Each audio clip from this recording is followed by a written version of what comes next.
Big boss house నుంచి బయటకు వచ్చిన తర్వాత శివాజీ యూట్యూబ్ ఛానల్స్కు ఇంటర్వ్యూలు ఇస్తూ ఉన్నారు. తాజాగా ఇచ్చినటువంటి ఓ ఇంటర్వ్యూలో ఆయన ఐకాన్ స్టార్ అల్లు అర్జున్ గురించి మాట్లాడారు.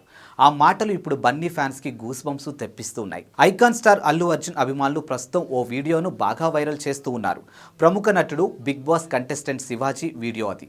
ఆయన అల్లు అర్జున్పై ప్రశంసలు కురిపించడమే ఈ వైరల్కు కారణం. ఇక బిగ్ బాస్ హౌస్ నుంచి బయటకు వచ్చిన తర్వాత శివాజీ పలు యూట్యూబ్ ఛానల్స్కు ఇంటర్వ్యూలు ఇస్తున్న సంగతి మనందరికీ తెలిసిందే. ఇక తాజాగా యూట్యూబ్ ఛానల్కు ఇచ్చినటువంటి ఇంటర్వ్యూలో ఆయన బన్నీ గురించి మాట్లాడారు.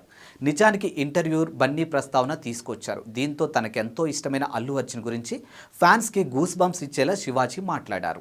శివాజీ ప్రిడిక్షన్ చాలా బాగుంటాయని మొదట్లో అందరూ నమ్మేవారు కాదని, ట్రోల్స్ చేసేవారని చెప్పిన ఇంటర్వ్యూయర్ తాను 3-4 ఏళ్ల క్రితం యూట్యూబ్లో కొన్ని వీడియోలు చూశానని, ఆ వీడియోలో అల్లు అర్జున్ని సూపర్ స్టార్ రజనీకాంత్తో కంపేర్ చేశారని, అది ఇప్పుడు రుజువైందని అన్నారు.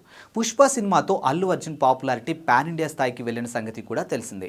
ఈ సినిమా ఎవరు ఊహించిన స్థాయిలో హిట్ అయింది. ఇక హిందీ ఆడియన్స్ సైతం బన్నీ పెర్ఫార్మెన్స్కు ఫిదా అయిపోయారు. ఇక తగ్గేదేలే అంటూ పుష్ప చూపించినటువంటి మేనరిజం దేశవ్యాప్తంగా వైరల్ అయింది. ఇప్పటికే ఎంతో మంది ఆ మేనరిజాన్ని వాడుతూ ఉన్నారు. ఇక ఈ సినిమాలో నటనకు గాను ఉత్తమ నటుడిగా బన్నీకి జాతీయ అవార్డు కూడా వచ్చింది. ఇక తెలుగు సినిమా పరిశ్రమ నుంచి ఉత్తమ నటుడిగా జాతీయ అవార్డు అందుకున్న తొలి నటుడిగా బన్నీ చరిత్రకెక్కారు. ఇవన్నీ ఇచ్చిన బాధ్యతతో ఇప్పుడు బన్నీ పుష్ప 2ను చాలా జాగ్రత్తగానూ తెరకెక్కిస్తూ ఉన్నారు. దర్శకుడు సుకుమార్ ఎన్నో జాగ్రత్తలు తీసుకుంటూ మొదటి భాగానికి ఎన్నో రెట్లు బాగుండేలా తీస్తూ ఉన్నారు. ప్రస్తుతం ఈ సినిమా చిత్రీకరణ దశలో ఉంది. ఇక వచ్చే ఏడాది ఆగస్టు 15న ప్రేక్షకుల ముందుకి వస్తుంది.